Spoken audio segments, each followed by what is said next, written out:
Hello everyone, मैं मनोज कुमार तिवारी। मैं coordinate geometry का नेक्स्ट वीडियो लेके आपके सामने मौजूद हूँ। मैं लास्ट वीडियो में आप लोगों को बताया था सेंट्रॉइड के बारे में कि सेंट्रॉइड क्या होता है। तो सेंट्रॉइड के केस में आप लोगों से हम डिस्कस किए थे कि सेंट्रॉइड जो होता है वो मीडियन का मीटिंग पॉइंट होता है। एक ट्रायंगल में 3 मीडियन होगा, तीनों मीडियन जहां पे एक दूसरे से मिलता है।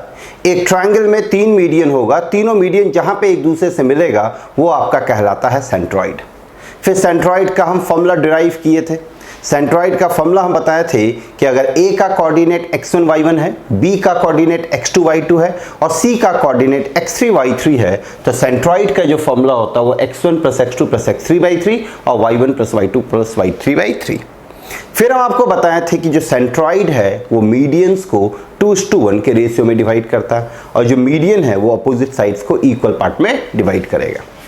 अब हम इस वीडियो में कुछ प्रॉब्लम डिस्कस करने जा रहे हैं, कुछ अच्छे प्रॉब्लम कि उसको हम आराम से अच्छे से बना पाए। जैसे एक छोटा सा कंसेप्ट पहले हम देने जा रहे हैं। जैसे ये एक ट्रायंगल है, ये एक ट्रायंगल, इसका ए बी सी, ये ट्रायंगल ए बी सी है।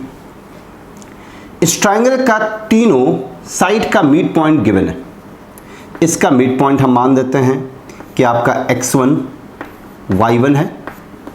इसके मिड पॉइंट का कोऑर्डिनेट x2, y2 है और इसके मिड पॉइंट का कोऑर्डिनेट x3, y3। ध्यान दें, मेरे पास एक ट्रायंगल ABC, जहां पे इस साइड AB का मिड पॉइंट का कोऑर्डिनेट x1 y1, इस साइड AC के मिड पॉइंट का कोऑर्डिनेट x2 y2 और इस साइड BC के मिड पॉइंट का कोऑर्डिनेट x3 y3।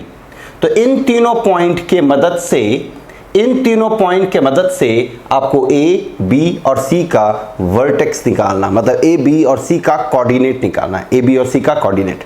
ध्यान दें, यहाँ पे प्रॉब्लम क्या है कि आपके पास ये एक ट्रायंगल, इसका कोऑर्डिनेट x1 y1, इसका कोऑर्डिनेट x2 y2, इसका कोऑर्डिनेट x3 y3।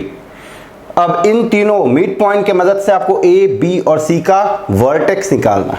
आप क्या करें, पहले वीडियो को पॉज करें और उसका खुद से बनाने का कोशिश करें। ध्यान दें, वीडियो को पॉज करें और खुद से बनाने का कोशिश करें। नहीं बनता है फिर आगे बढ़े और देखें।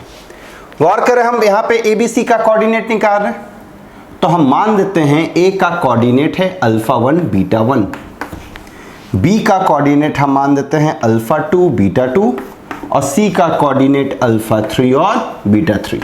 हमको यहाँ पे α1 β1, α2 β2, α3 β3 चाहिए। हम यहाँ पे केवल α1, α2, α3 के लिए काम करते हैं। जो काम α1, α2, α3 के लिए होगा सेम टू सेम वर्क हम β1, β2, β3 के लिए करेंगे। तो हम यहाँ पे केवल अल्फा पे फोकस करते हैं। गौर करें, ये पॉइंट जो है इस AC का मिड पॉइंट है।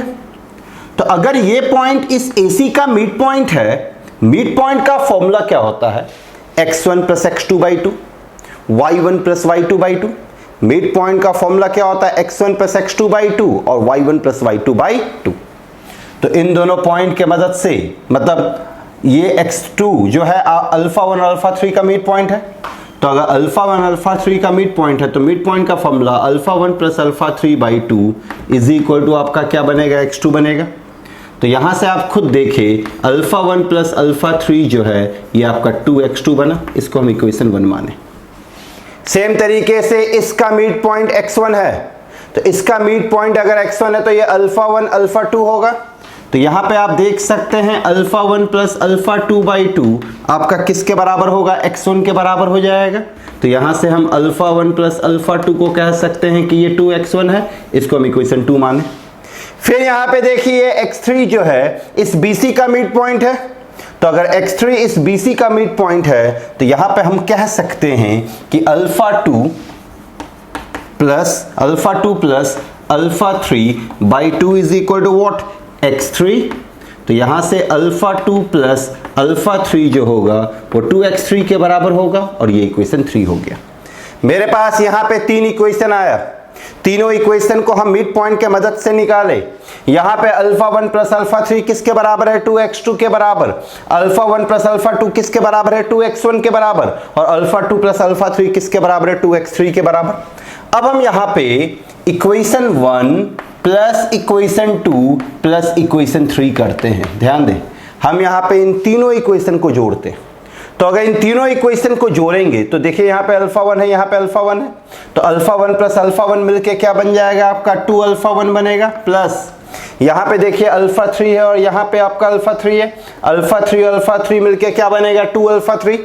यहाँ पे देखिए अल्फा 2, यहाँ पे अल्फा 2, इन दोनों को अगर हम जोड़ दे तो क्या बनेगा 2 अल्फा 2, 2 अल्फा 3। उसी तरह से राइट हैंड साइड में 2x1 plus 2x2 plus 2x3 आ जाएगा, तो 2x1 plus 2x2 plus 2x3 आया। सबसे हम 2 कॉमन देते हैं तो alpha 1 plus alpha 2 plus alpha 3 आपका किसके बराबर आ जाएगा x1 plus x2 plus x3 के बराबर, x1 plus x2 plus x3 के बराबर हम इसको इक्वेशन 3 माने, सॉरी इसको इक्वेशन हम 4 मान दिए। ध्यान दें, हम यहाँ पे क्या किए, पहले अल्फा 1 प्लस अल्फा 3 निकाल लिए 2x2, फिर अल्फा 1 प्लस अल्फा 2 निकाल लिए 2x1, फिर अल्फा 2 प्लस अल्फा 3 निकाल लिए 2x3। इसके बाद इन तीनों इक्वेशन को हम ऐड किए, तो तीनों इक्वेशन को ऐड किए तो मेरे पास क्या आ गया 2 alpha 1 plus 2 alpha 2 plus 2 alpha 3 is equal to 2x1 plus 2x2 plus 2x3। 2 common निकाल के कैंसिल किए तो alpha 1 plus alpha 2 plus alpha 3 is equal to 2x1 plus 2x2 plus x3। इसको हम इक्वेशन 4। अब जरा सोचिए, यहां पे देखिए हम अगर अल्फा 1 का वैल्यू निकालना चाहते हैं तो अल्फा 1 का वैल्यू अगर निकालना है मतलब अल्फा 2 और अल्फा 3 को हटाना पड़ेगा। अल्फा 1 अगर निकालना तो अल्फा 2 प्लस अल्फा 3 को हटाना पड़ेगा। आप खुद देखिए अल्फा 2 प्लस अल्फा 3, इक्वेशन 4 देखिए, अल्फा 2 प्लस अल्फा 3 आपका किसके बराबर है 2x3 के बराबर। तो अगर हम इस 4 में 3 को यूज करें, अगर हम 4 में 3 को यूज करें तो आप बताइए अल्फा 1 निकलेगा कि नहीं। अब खुद देख सकते हैं अल्फा 2 प्लस अल्फा 3 का वैल्यू है 2x3। हम यहां पे अल्फा 2 प्लस अल्फा 3 की जगह पे वैल्यू पुट करते हैं, तो अगर अल्फा 2 प्लस अल्फा 3 की जगह पे वैल्यू पुट करेंगे तो आप यहां पे देख सकते हैं आपके पास क्या आ जाएगा, ये alpha 1 plus alpha 2 plus alpha 3, alpha 2 plus alpha 3 किसके बराबर है 2x3, और इधर आपके पास जो है x1 plus x2 plus x3। इसको जब हम उठा के इधर भेजेंगे तो अल्फा 1 आपका क्या बनेगा x1 plus x2 plus x3 minus 2x3 बना। अब गौर करें, ये आपके पास क्या आ जाएगा x1 plus x2 minus x3 के बराबर आया अल्फा 1। तो अल्फा 1 आपके पास क्या आ गया, alpha 1 is equal to x1 plus x2 minus x3। तो अल्फा 1 आया x1 plus x2 minus x3। अब हमको निकालना है अल्फा 2, तो अगर अल्फा 2 निकालना मतलब यहां से किसको हटाना पड़ेगा अल्फा 1 प्लस अल्फा 3 को।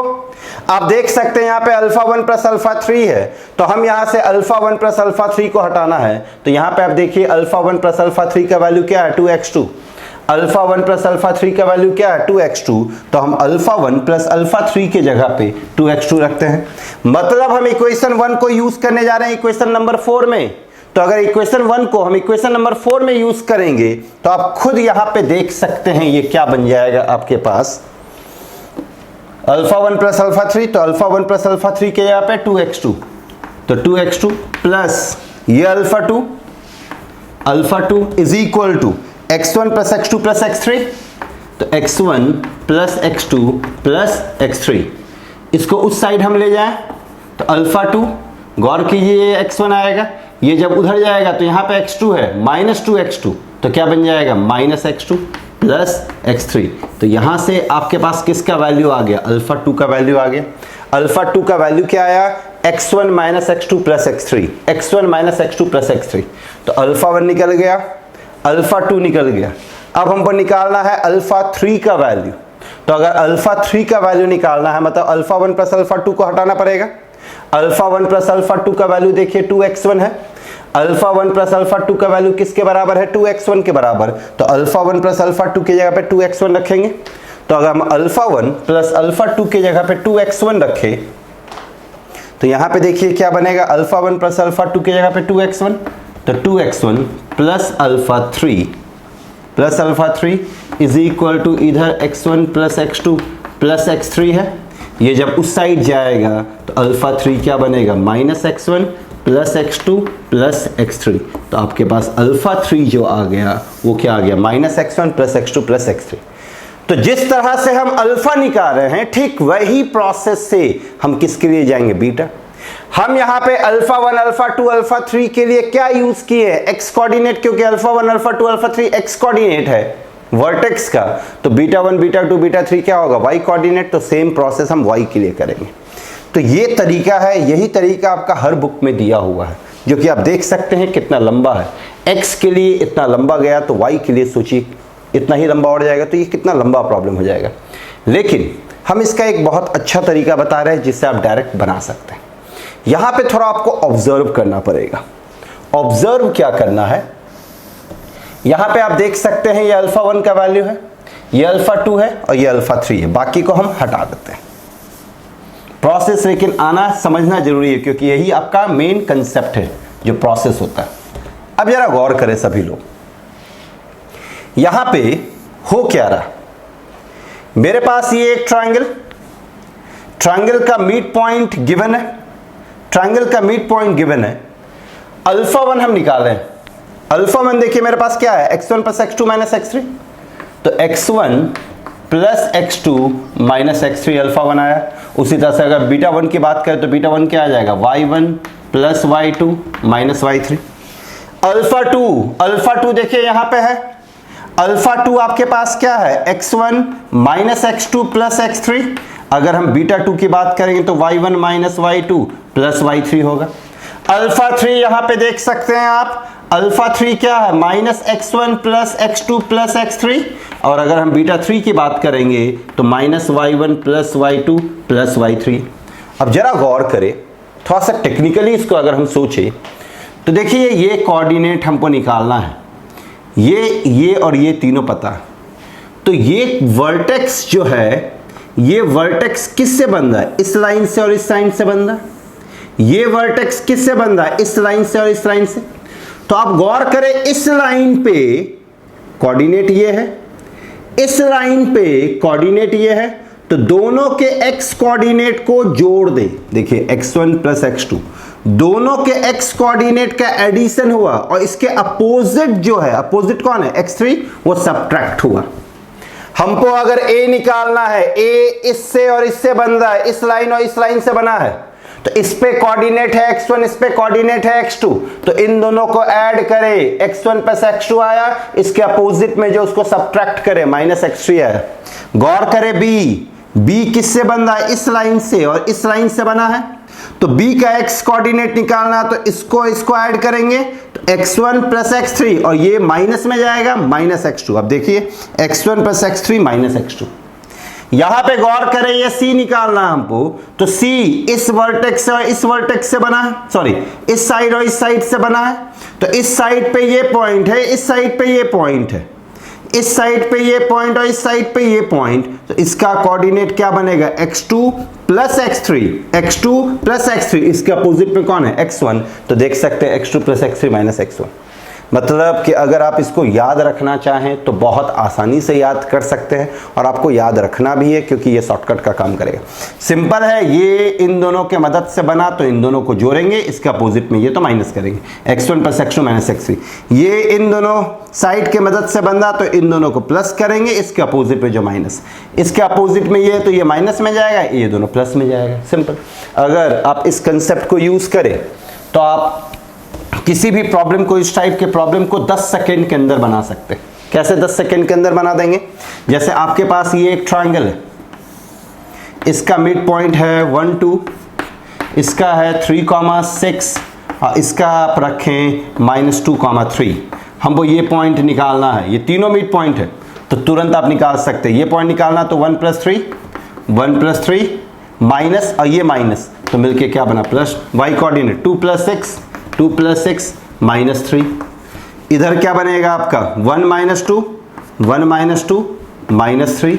फिर क्या बनेगा 2 + 3 -6। ये आपका क्या बनेगा -2। देखिए ये इन दोनों के साइड के मदद से बना है तो -2 + 3, अपोजिट में कौन है, माइनस। फिर ये क्या बनेगा 3 + 6, अपोजिट में कौन है, -2, तो -2। अब इसको थोड़ा जोड़ दे, ये आपका क्या आ रहा है, 6 आ रहा है, ये आपका क्या आ जाएगा 8। 5 आ जाएगा। तो इसका कोऑर्डिनेट 6,5। इसका कोऑर्डिनेट अगर हम देखें तो ये -4 आएगा, ये आपका क्या आ जाएगा -1। इसका कोऑर्डिनेट अगर हम देखें तो इसको जोड़ घटाव करें तो देखिए ये 0 आ रहा है और ये आपका क्या आ रहा है 9 - 2 7, तो ये 0,7। तो ये चीज आपको याद रखना है, ये आपको बहुत फास्ट मतलब किसी भी प्रॉब्लम को प्रोसेस कर देगा। जब मिड पॉइंट दिया रहेगा तो हम आराम से इस प्रोसेस से डायरेक्ट हम वर्टेक्स निकाल सकते हैं। याद रखें ए निकालना तो ए जिस साइड से बना है उस साइड पे जो वर्टेक्स जो मिड पॉइंट है दोनों को ऐड करेंगे, उसके अपोजिट में जो उसको सब्ट्रैक्ट करेंगे। तो ये था एक बेहतरीन प्रोसेस जिससे आप अपने टाइम को बहुत बचा सकते हैं। अब एक प्रॉब्लम अगर हम इस पर डिस्कस करें, मतलब एक प्रॉब्लम है सेंट्रॉइड का जो कि बढ़िया सवाल है। प्रॉब्लम क्या है कि आपके पास एक ट्रायंगल है, ये एक ट्रायंगल का वर्टेक्स गिवन है, ये है 1, A, इसको हम A मानते हैं, B है 2, B और C का कोऑर्डिनेट है C² - 3। अब क्या कह रहा है कि प्रूफ करना है कि सेंट्रॉइड जो है कभी भी y एक्सिस पे लाई नहीं करेगा। आपको प्रूफ करना है कि सेंट्रॉइड कभी भी y एक्सिस पे लाई नहीं करेगा। ध्यान दें, क्या है क्वेश्चन कि आपको प्रूफ करना है कि सेंट्रॉइड जो है वो y एक्सिस पे लाई नहीं करेगा। तो अगर y एक्सिस पे लाई नहीं करेगा, y एक्सिस पे x कोऑर्डिनेट क्या होता है 0, ये याद रखें। y एक्सिस पे x हमेशा 0 होगा और x कोऑर्डिनेट पे y हमेशा 0 होगा। तो अब जरा सोचिए, यहां पे प्रूफ करना कि सेंट्रॉइड y एक्सिस पे कभी लाई नहीं करेगा। तो y एक्सिस पे कभी नहीं लाई करेगा, तो अब जरा सोचिए अगर y एक्सिस पे लाई करता है तो सेंट्रॉइड का x कोऑर्डिनेट 0 होना चाहिए। तो हम सेंट्रॉइड का x कोऑर्डिनेट 0 निकालते हैं और सेंट्रॉइड का x कोऑर्डिनेट निकालते हैं और देखते हैं वो क्या आ रहा है, 0 आ रहा है या नहीं आ रहा। तो यहाँ पे सेंट्रॉइड है ट्रायंगल, इसका सेंट्रॉइड निकालना है। तो सेंट्रॉइड आपका क्या बनेगा, ये अल्फा बीटा मान है, तो अल्फा आपका क्या बन जाएगा 1 + 2 + C² डिवाइड बाई 3 और बीटा आपके पास क्या आएगा, beta A + B -3, A + B -3/3। अब जरा सोचिए अगर सेंट्रॉइड y एक्सिस पे लाई करता तो x कोऑर्डिनेट 0 होगा, अगर सेंट्रॉइड y एक्सिस पे लाई करेगा तो x कोऑर्डिनेट 0। तो अल्फा हम 0 ले लेते हैं, तो ये 3 + C²/3, 3 गायब, तो C² + 3 = 0, C² = -3। तो C आपका आप देखें खुद +- आ गया। तो रूट के अंदर माइनस आया, रूट के अंदर माइनस आया मतलब ये कैसा क्वांटिटी है, इमेजिनरी क्वांटिटी। हम बता चुके हैं कि इमेजिनरी क्वांटिटी का रियल में कोई एग्जिस्टेंस नहीं होता, मतलब कि ये कभी नहीं हो सकता। क्यों? क्योंकि अगर सेंट्रॉइड y एक्सिस पे लाई करेगा, अगर सेंट्रॉइड y एक्सिस पे लाई करेगा तो यहां पे C जो आ रहा है आपका वो एक इमेजिनरी क्वांटिटी आ रहा है, और C अगर आपका इमेजिनरी क्वांटिटी आएगा मतलब इसका रियल में कोई एग्जिस्टेंस नहीं है। मतलब कि हम यहां पे गलत लेके चले हैं कि ये y एक्सिस पे लाई करेगा। इसका मतलब क्या हो गया, y एक्सिस पे लाई करेगा, ये गलत है। इसका मतलब क्या हो गया कि ये पॉइंट y एक्सिस पे लाई नहीं करेगा। तो ये था आपका, जब कभी भी अगर y एक्सिस का जिक्र हो तो आप x = 0 लेंगे, x एक्सिस का जिक्र हो तो आप y = 0 लेंगे। याद रखें, अगर x एक्सिस पे कोई कहे पॉइंट तो y 0, y एक्सिस पे कहे कोई पॉइंट तो x 0। यहाँ पे कह रहा था कि ये y एक्सिस पे लाई नहीं करेगा, हम मान के चले कि ये y एक्सिस पे लाई कर रहा है, तो y एक्सिस पे लाई अगर करेगा मतलब x कोऑर्डिनेट 0 होगा। हम यहाँ से x कोऑर्डिनेट निकाले, x कोऑर्डिनेट आया दिस मच सेंट्रॉइड का, इसको हम 0 से इक्वेट किए तो देखे C का वैल्यू इमेजिनरी आना शुरू हो गया। कैसे इमेजिनरी पता चला, क्योंकि रूट के अंदर माइनस है। तो रूट के अंदर अगर माइनस क्वांटिटी होता है तो वो हमेशा इमेजिनरी क्वांटिटी होगा। तो इमेजिनरी क्वांटिटी आया, इमेजिनरी का कोई एग्जिस्टेंस नहीं होता तो इसलिए ये लाई नहीं करेगा। तो ये था सेंट्रॉइड पे एक सवाल बताएं, एक थ्योरी भी बताएं, इसको आप अच्छे से करें। अब सेंट्रॉइड का आपसे हर सवाल बन जाएगा, बस आपको थोड़ा सा अपना दिमाग यूज करना है और कंसेप्ट यूज करना है। सेंट्रॉइड से रिलेटेड आपको कोई भी कंफ्यूजन है तो आप लोग मेरे से पूछें। Thank you very much.